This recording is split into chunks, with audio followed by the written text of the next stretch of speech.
그래서 내가 많이 준비했잖아. 그러니까 사회에 환원하면 할지 내한테는 묻죠. 몇 년만 있으면 내가 다 나눠줄게. 이해. 그래.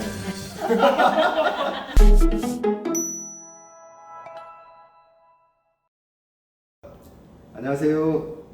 충북지방변호사회 소속 이규철. 박아롱. 민경철 변호사입니다. 예, 제가 청주에서 10여 년간 넘게 근무하면서 상속에 관한 소송을 많이 다뤄봤는데요. 그리고 이제 소송 대리인이 아니라 직접 제가 당사자로 해서 소송을 수행해 보기도 했습니다. 우리 변호사님들은 상속 사건 좀 상담하고 수행하시나요? 이제 아무래도 저는 이혼 전문이고 하기 때문에 관련된 가사 사건인 상속 사건도 조금 하는 편이기는 한데요.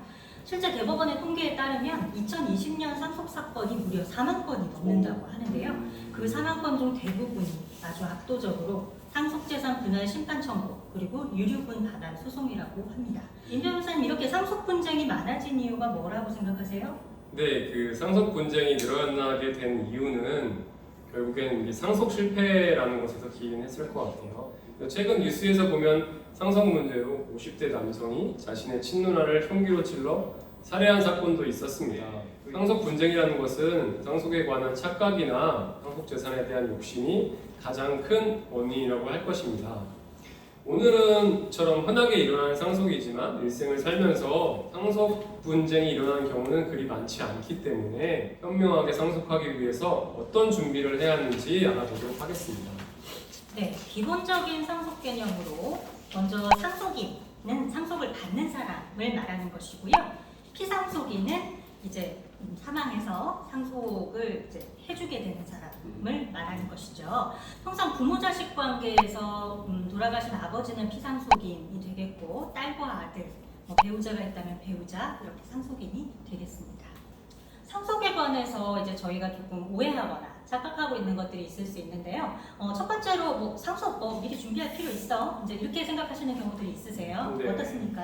사람은 타인의 죽음에 관해서 언급은 합니다. 근데 정작 본인이나 본인 가족들의 죽음에 관해서는 아무 생각이 없거나 계획이 없거나 입 밖으로 꺼내는 것조차 좀 꺼려하는 것이 일반적인데요. 그래서 그런지 미리 대비를 하는 게 아니라 항상 돌아가시 직전에 유언을 하거나 신변을 정리하는 의미로 유증을 하시는 경우가 많습니다. 근데 이렇게 하지 말고 평소에 올바른 의사 능력을 가지셨을 때 유언하거나 상속을 위한 재산 정리를 하셔야지, 그렇지 않고 돌아가시 직전에 만약에 치매에 걸리신 상태였다면 그러한 상태에서 특정 상속인에게만 증여나 유증을 하시는 것으로 그렇게 하시면 피상속인이 원하는 내용대로 상속되지는 않는 경우가 많습니다. 그리고 자식들이 이런 문제로 인해서 많이 분쟁에 휘말리게 되거든요. 이거는 피상속인분이 전혀 원하시는 바가 아닐 거예요. 예, 미리 준비할 사항은요, 그 상속 재산이 될 수도 있고요, 상속인에 관해서도 미리 준비할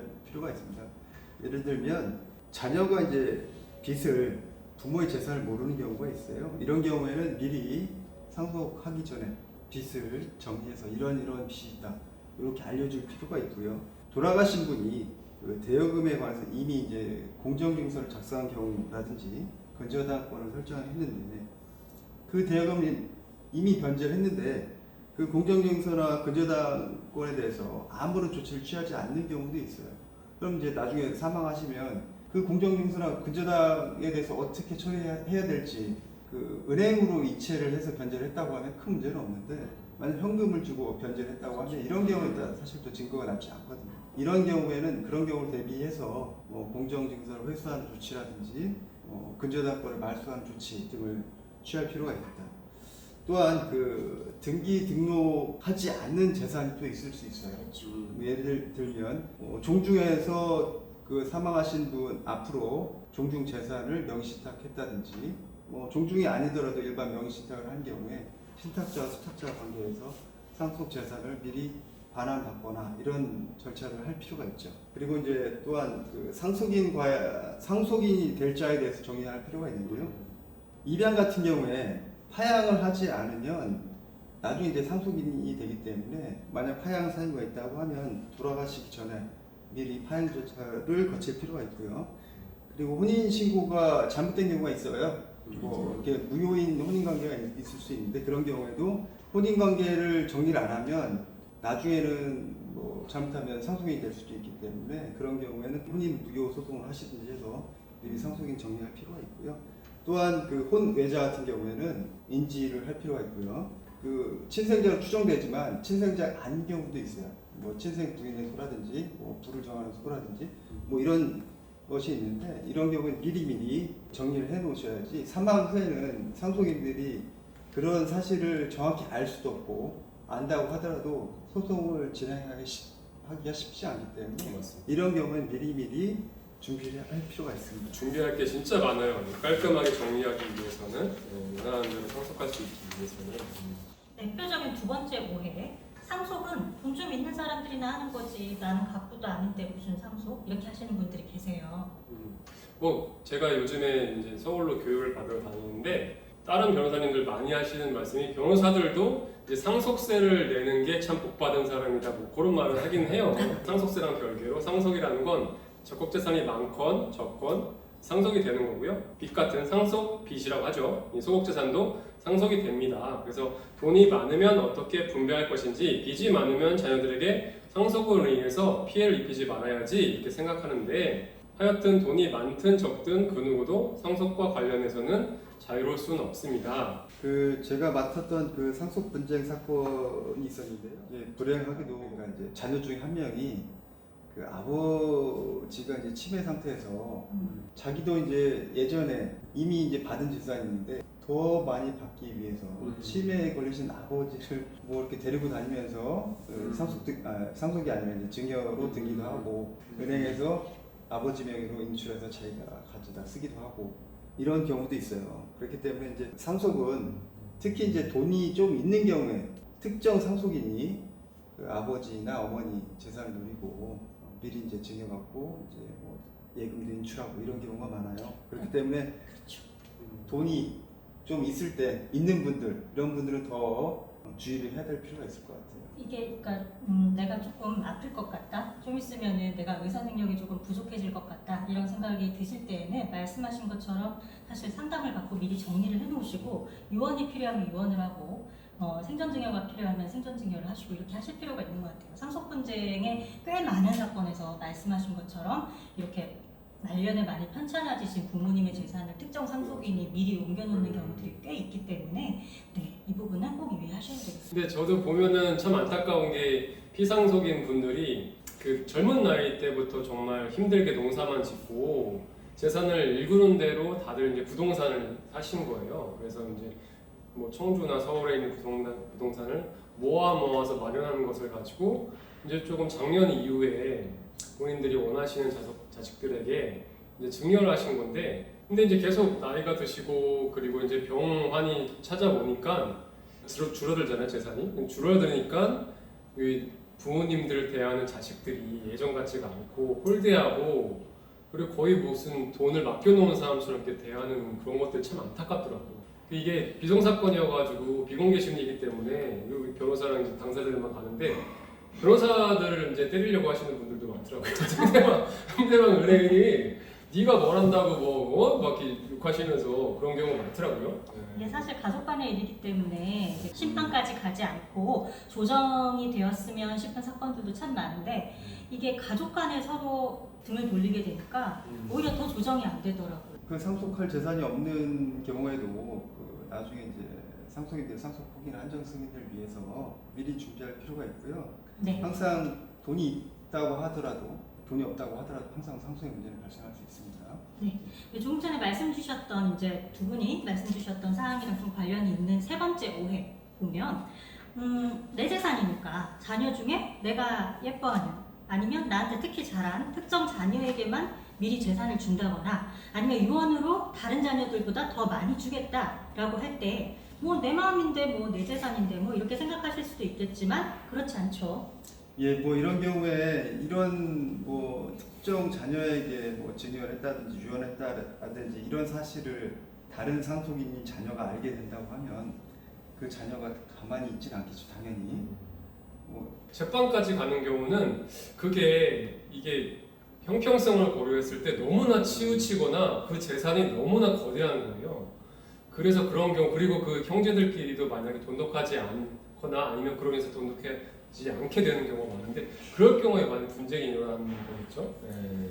그 이제 저희가 뭐 이 증여나 이제 유언에 관해서 이제 언급을 했는데요. 공동 상속인에게 증여한 재산도 상속 재산으로 포함시켜서 상속 재산을 계산하기 때문에 미리 증여해도 나중에 다시 또 분할하는 문제는 생길 수 있습니다. 맞아요. 그리고 이제 상속인 같은 경우에 유류분, 최소한의 유류분은 받을 권리가 있기 때문에 이런 경우에도 아무리 유언으로 전 재산을 특정 자녀에게 다 준다고 하더라도 그걸 끝나는 것이 아니라 그들 사이, 자녀들 사이에서는 유류분 반환 소송의 문제가 생길 수 있습니다. 그 미리 생각하시는 분들은 맞아요. 유류분권이 침해되지 않도록 적당히 계산해서 미리 나눠놓는 경우들이 있으시더라고요. 그렇죠. 네. 그럴 경우 이제 최소한의 유류분만큼은 줘야 된다.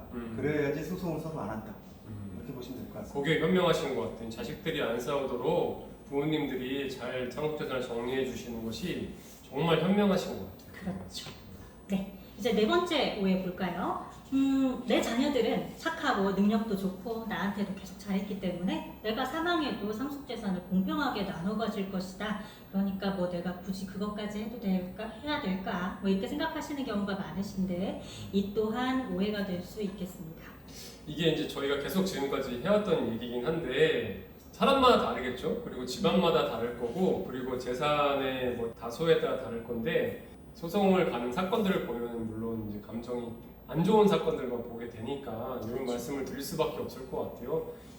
이 저희가 소송을 진행하는 사건들은 정말 형제분들이 이렇게 한마디로 요약을 하자면 사회에 환원하면 했지 저한테는 묻죠 이런 말씀을 하시거든요. 다들 공통적으로 물론 다 그렇지는 않겠지만은 부모님께서 혹시나 모를 상황을 대비해서 미리미리 이렇게 잘 공평하고 현명하게 나눠주시는 게 좋을 것 같아요. 그 참 인간의 본성은 어쩔 수 없는 것 같아요. 그러니까 이제 내 자녀가 착하다, 악하다 이거는 아닌 것 같고요. 맞아요. 네. 그런 개념은 아닌 것 같습니다. 네, 연결되는 부분인데요. 이제 자녀들도 우리 부모님은 공평하게 상속을 해주시겠지라고 생각했는데 사망하시고 나서 보니까 오빠가 뭐 땅을 모두 다 이제 증여를 받아갔다거나 내가 몰랐던 재산을 쟤는 갖고 있다거나 이런 경우가 있습니다. 그리고 생전에 이제 유언을 하신 걸로 알고 있었는데 나중에 보니까 유언하신 것과는 다르게 흘러가는 경우도 많이 있고요. 그리고 상속인 중에 이제 첫째가 일단은 나한테 다 등기를 해, 내가 다 정산해서 나눠줄게 라고 했는데 알고 보니까 나중에는 제대로 되지 않는 경우, 그래서 분쟁이 생기는 경우도 많죠. 예. 그 제가 맡았던 사건들 대부분 다 이런 경우예요. 그렇죠. 왜 특정 자녀에게 더 주거나 아예 홀랑 다 주거나 이런 경우에 항상 문제가 돼요. 뭐 상속을 하시는 피상속인 부모님 입장에서도 자녀들이 다 똑같지 않겠죠. 어떤 자녀는 뭐 나한테 잘하는 경우도 있고 어떤 자녀는 또 나한테 못하는 그렇죠. 경우도 있고 그렇죠. 예, 그렇기 때문에 더 주고 싶은 자녀가 있고 뭐 잘 못했다고 하더라도 뭐 장애가 있어서 그 자녀는 딱한 마음에 더 많이 줘야 된다. 그리고 어떤 자녀는 뭐 우리가 그 부모님 살아생전에 뭐 부모님이 기부하시는 그 집을 살 때 뭐 상당 부분의 돈을 댔다든지 뭐 이런 경우에는 기여분을 주장할 수도 있단 말이에요. 맞아요. 이런 경우에 특정 자녀에게 더 준다. 그러면 다른 자녀들은 참 이해하기 어려울 것 같긴 해요. 높은 확률로 예. 가만히 있지 않죠. 가만히 있으면 가만히 있는 줄 아니까. 근데 이제 상속인들이 오해하시는 게 역으로 생각해도 마찬가지긴 한데 항상 공평하게 우리 부모님은 우리 자녀들한테 다 나눠줄 거야 이런 생각도 사실은 착각인 거. 그리고 또 유의하셔야 될 게 유언은 법에 정해진 방식이 있잖아요. 그렇죠. 네, 그래서 그냥 부모님이 이렇게 해줘라는 걸 그냥 단순히 녹음만 했다거나 그냥 유언장을 원하는 형식으로 썼다거나 이렇게 하면 효력이 없는 경우가 많아서 결국은 법정 상속분대로 상속해야 되는 경우도 있거든요. 그러니까 유언하실 때에도 방식을 따르셔야겠습니다. 상속인 중에 첫째 뭐 이런 경우가 예전에는 허다했던 것 같아요. 첫째가 쉽게 말해 동생들한테 야 내가 뭐 일단 상속재산 다 가져가서 내가 잘 살면 너희들한테 다 나중에 분배해 줄 거야 하면서 이제 상속재산 분할 협의하면서 모든 재산을 다 자기 명의로 돌리는 경우가 있어요. 그러면서 좀만 몇 년만 있으면 내가 다 나눠줄게 하다가 이제 하다 보면 뭐 10년 지나는 경우도 있거든요. 이미 상속재산 분할 협의에 의해서 도장을 다 찍었기 때문에 상속재산 분할이 이런 걸 갖고 다툴 수는 없고 그 약정. 약정에 의해서 청구를 할 수가 있는데요. 그런 경우에도 10년이 지나버리면 그 약정에 대한 채무이행 청구를 할 수가 없어요. 이런 경우에는 소멸시효가 지나서 나중에 자기가 원래 받아야 될 상속분을 못 받는 경우가 많이 있습니다. 맞습니다. 네, 지금까지 저희가 상속에 관해서 상속인이나 피상속인들이 이제 어떤 오해를 할 수 있는지 한번 살펴봤는데요. 그럼 상속 분쟁을 미연에 방지하거나 분쟁으로 인해서 서로 이렇게 관계가 훼손되는 것을 최소화할 수 있는 방법은 어떤 것이 있을까요? 그 상속인은 상속을 미리 준비하여야 한다. 상속인은 나의 상속 재산이 무엇인지 명확히 확인해야 할 필요가 있고요. 그 다음으로는 그 피상속인은 상속에 관한 원칙과 기준을 마련할 필요가 있습니다. 그리고 그 생전 증여하거나 미리 유언하는 경우라고 하더라도 그 사후에 유류분 분쟁을 막기 위해서는 특정 상속인이 최소한 받을 수 있는 유류분 이것만큼은 미리 주거나 이런 조치를 취해야 합니다. 그렇지 않은 경우에는 나중에 자녀들끼리 유류분 반환 소송을 할 수가 있기 때문에 뭐 가족관계나 형제관계가 다 파탄날 수가 있습니다. 그리고 상속인이 될 자녀는 기본적으로 평소에 부모님한테 효도를 해야 되겠죠. 그래야 상속을 해주고 싶은 마음도 드실 테니까요. 네, 당연하겠죠. 근데 이거와 관련돼 가지고요, 그 최근에 이제 유언 대용 신탁이라는 게 있어요. 네. 그 유언 대용 신탁 같은 경우에 유류분 제도를 어떻게 보면 그 규정을 회피할 수가 있어요. 그래서 유언 대용 신탁에 의해서 나중에 유류분 반환 소송 분쟁이 생기지 않는 경우가 있을 수 있습니다. 정확한 취지는 제가 다시 한번 설명을 드리겠지만 유언 대용 신탁으로 유류분의 문제가 생기지 않게 뭐 신탁할 수 있는 경우가 있을 수 있습니다. 이게 아직은 입법화되진 않는데 그 상속권 상실제도라는 걸 추진하고 있어요. 뭐 일명 부활화법이라고 하는데요. 그 상속인이 될 자가 뭐 상속인이 될 자는 뭐 자녀가 될 수도 있고 직계 존속이 될 수도 있는데 돌아가신 분 피상속인에 대해서 부양이나 보양을 하지 않은 경우에 그런 경우에 나중에 나 그냥 직계 배속이니까 내가 직계 존속이니까 내가 배우자니까 나 상속권 있어 이런 경우에 상속을 할 수 없게 이렇게 막는 그런 제도를 신설하고 있어요. 예. 그게 이제 상속권 상실 제도입니다. 그렇기 때문에 평소에 효도나 부양 의무를 다 해라. 하게 살아야 돼. 그게 제일 중요한 거겠죠? 네, 오늘은 상속에 관해서 흔하게 착각하는 점들, 현명하게 상속하고 상속을 받는 어떤 그런 방법들에 대해서 알아보았습니다. 생각보다 상속법이 어렵고요. 또 상속에 관한 여러 판례도 많아서 전문가인 변호사들도 가끔 상속에 관해 착각을 하기도 하는데요. 미리 상속을 준비하거나 아니면 상속을 받을 때 애매한 점이 있다면 전문가인 변호사를 찾아 꼭 상담을 받으시길 바라겠습니다. 오늘 영상이 유익했다고 하면 구독, 좋아요, 알림 설정 부탁드립니다. 오, 저희 마지막에 천상금 시인의 비춰는 이게 좀 오버하는 것 같아요.